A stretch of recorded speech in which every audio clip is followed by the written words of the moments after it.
Hello, this video is going to be slightly different. Before I start working on a few short comics, I thought I should try flesh out the general vibe of the Empire so I can design characters who fit into it.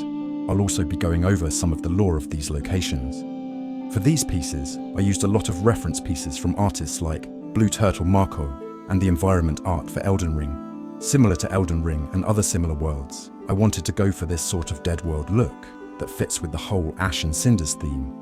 But at the same time, I didn't want it to be completely desolate, and still wanted scenes of people with ornate art and vibrant colours matching the dragons and the use of fire magic. So I decided to go for this sort of middle ground. I went with the current, more colourful empire, being built off of the ruins of the more grayscale old kingdoms. This fits, as these kingdoms were essentially burned away by dragons and adds to the Cinder theme. Plus it reminds me of the idea of a fire rising from burned black wood or coal. Going with this theme, I came up with these environment shots. Starting with this shot, I was really trying to get that visual of the burned ruins, contrasting the more colourful field with the city in the background.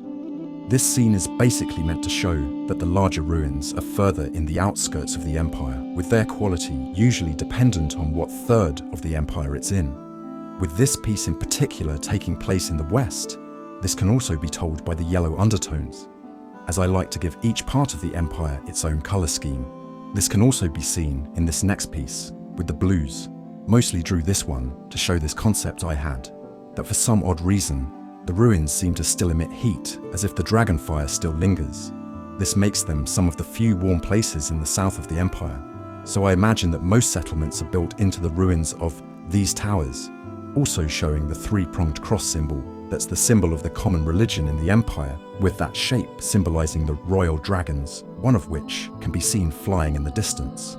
This next piece probably being one of my favorites of the bunch. This is an area that I'm just calling the Watching Woods for now.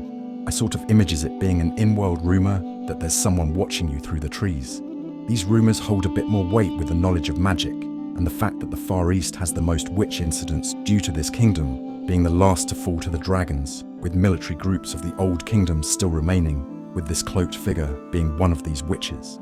On the topic of witches, another site of high witch activity is back on the western border, known as the Lingering Light, due to the fact this scar on the earth was made by the collective effort of 4 dragons, essentially doing a week-long firebombing run on the same stretch of land, with the 2 main magical affects being that, 1, it's still burning to this day, and 2, that the smoke seems to always blow in the same direction, blanketing the region known as the ash wall in permanent smog. I imagine there's rare incidents of crossings between this line.